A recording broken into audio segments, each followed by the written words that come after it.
Hi, I'm James Shillinglaw of Insider Travel Report. I'm here with John Dennis, who is the Vice President, Sales and Marketing of CMV, or Cruise and Maritime Voyages. Now, what's Cruise and Maritime Voyages? You're going to find out all about that and more on Insider Travel Report.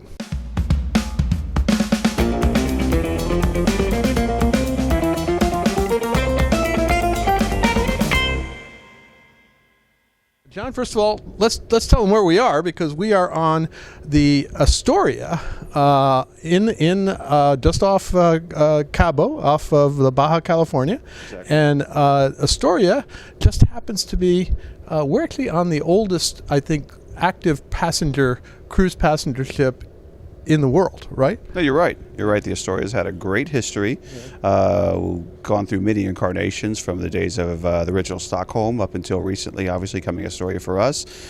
Ship with rich history, and it's had the opportunity to be enhanced and revised over the years, and took on a complete rebuilding in 1994, which allowed it to basically continue its life cycle. And today, she's still sailing with us. Well, we're actually going to have another segment on the history of this ship, because it's an incredible history. In fact, it has a little association with one of the great maritime disasters in history, the Doria, which maybe you recall. This one survived, actually. It actually took the survivors off, if I recall, and that was when it was still the Stockholm, right? Well, it survived way beyond that, and here it is 72 years later continuing to sail, so it's been a survivor. But absolutely, yeah, that was one of obviously one of the one of the worst incidents in naval history. At that time, exactly, especially off the U.S. coast. Unfortunately, as it stands in Stockholm, the Doria collided. I think it was the first time footage of a ship rolling over and sinking was put out to the public. So it was, I guess there was a lot of first for that particular accident. And I do think you probably have some cruise passengers who are cruise junkies, and they love the history of this ship, right? Absolutely. As we know, they're ship buffs, and they love cruising and going on different ships. And classic ships, there's fewer and fewer of them. The Astoria is one of just a few handful that people still gravitate to, and they love to check it off as far as, I guess, the ship they've been able to sail on. And you can see some of the decor behind us. I mean, there's incredible murals throughout. It's really a very special ship. It has everything, believe me. Now, let's get off the ship a little bit, because that's certainly a part of what you sell. But explain exactly what Cruise and Maritime Voyages is, please. That's a great question. We're a company that today has 6 ships. We are a global brand. We sail all around the world, but predominantly in Northern Europe. So that's our primary cruise footprint. Mainly the way we know homeland cruising in the States with the legacy lines, we do the same thing with the United Kingdom, is where the majority of our homeland cruising takes place. So we sell at 14 cruise ports around the United Kingdom.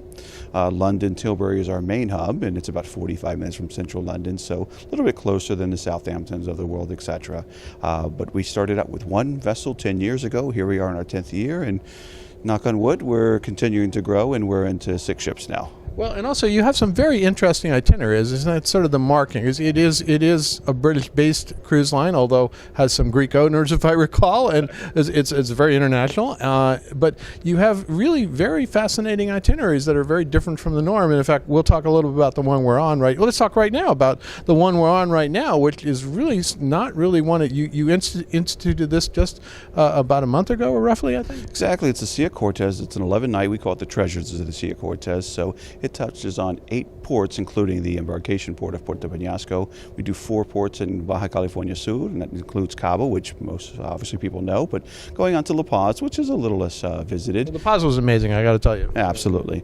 Loreto, which is even more, now it's kind of a off-the-wall, but a little bit of important BCS, and we were the first cruise ship to ever call in Santa Rosalia today in Baja California Sur. So we touched 3 states, and that's a really, really different itinerary. Topolobampo, which is the gateway to the Copper Canyon, Mazatlan, a tried-true port along the coastline, and then also go on to Guaymas. So it's an interesting port. It really is what we refer to as a soft expedition program, and it's for our guests that it kind of fits into our overall theme, which is we go for aspirational travelers, people that really are looking at doing something different. They've been many places on the other cruise ships, and they're really trying to find something different, unique. They want to be immersed into local culture. We give them lecture series on board the ships. So that's the key difference, I think, what our guests are looking for versus the rest of the cruise passengers. And indeed, you one of the things, your selling points here, your home port here was Rocky Point, which was interesting because it was only a few hours from Phoenix, and I think a lot of the passengers came down from Phoenix in that area, right? Yeah, very similar to what we see around the country, whether ships are leaving out of Baltimore or LA, etc. You tend to start to gravitate within your 5-hour drive radius, and Rocky Point for us is about 4.5 hours from Phoenix, about 4.5 hours from Tucson, so it fits into that southwest profile. Interesting thing is we had a lot of passengers that were flying in from Portland, Seattle, Chicago, and Canada as well. And again, this really basically served as a great jumping off point for the whole Sea of Cortez. And it was a marvelous cruise, although you're only going to offer this for a few more. In fact, by the time this is on, it may be over with. I'm not quite sure about that. Well, that's okay. They'll look for next season and subsequent seasons, etc. But yeah, this was a short season. It was a first for many. A first for a ship leaving from Rocky Point, Puerto Peñasco, first for Santa Rosalia, as we mentioned, and a first for any ship doing this kind of itinerary as far as the 8 cruise ports within the Sea of Cortez. So like with any first, it's we go back and do a little bit of a post-mortem and say, okay, what went right and where did we have some challenges and how do we correct this for the future? No, and we were kind of the guinea pigs, I guess, but it was a very fascinating cruise. I learned a lot about history I didn't know about Baja California, for example, and of course, to be in Cabo is really wonderful too. So it really ticks all the points, and if you want to see Cabo in this area, it's really a great way to get introduced to this place, right? Absolutely. I think it's the best way to see the Sea of Cortez. Jacques Cousteau called it the aquarium of the world, and we want to open it up for the rest of the world to see. Well, let's talk a little bit about some of the other itineraries, because most of your cruises, you said, do go out of the UK in that area. So what are the most popular in that, from your point of view, and maybe some that Americans might enjoy? Well, absolutely. I mean, we do have some cruises where we see a really, really good disproportionate amount of Americans that travel onto it. The standards are probably the British Isles. We do them in 9 and 13 night segments.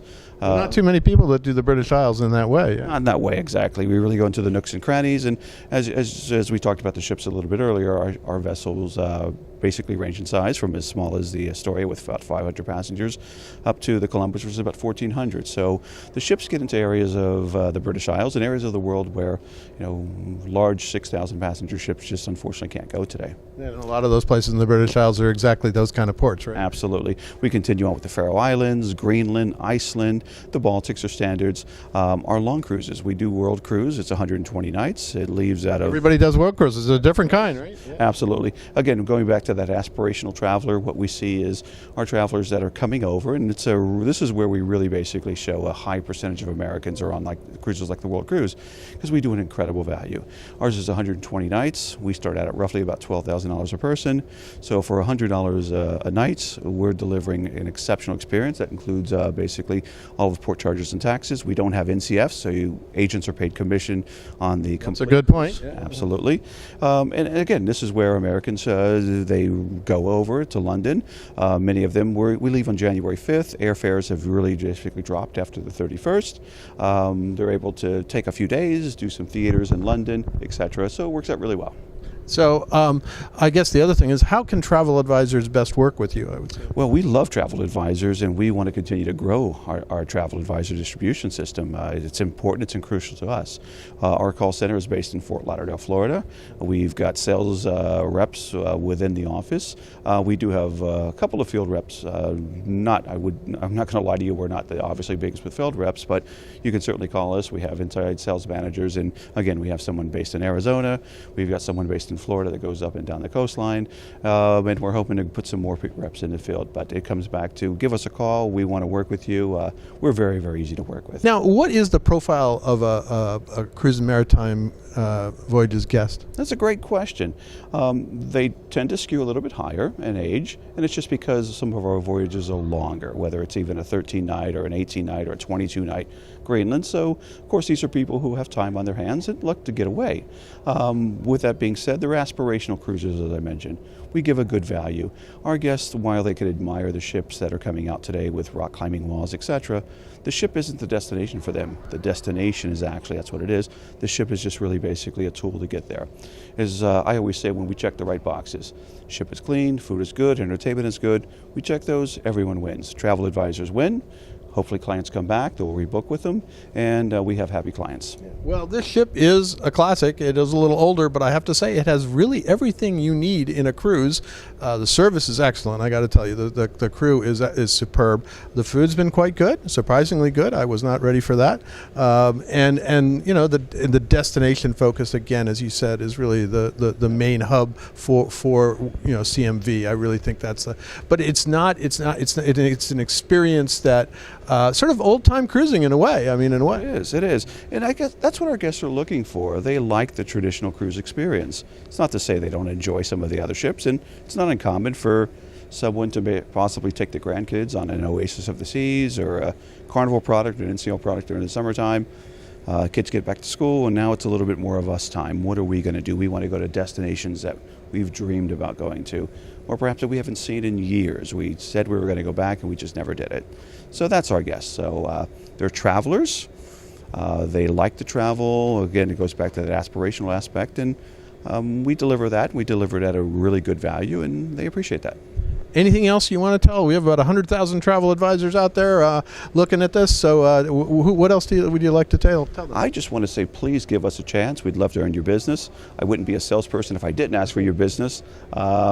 Give us a chance. We're not your everyday product, and we understand that, and nor are we trying to shift market share. We think we can grow your portfolio. There's probably a lot of guests that are looking for world cruises, and those that are purchasing, whether it's a Viking or a Carnival, or rather not a Carnival, but a Crystal product, there's no doubt. I mean, we come into more of a value proposition, but chances are those guests are ones that are calling you today asking for a cruise price. You're giving it to them, and they tend to walk away because it's just out of their range. So give us a chance, give us a call. We'd love to speak with you and see what we can do as far as growing our business together.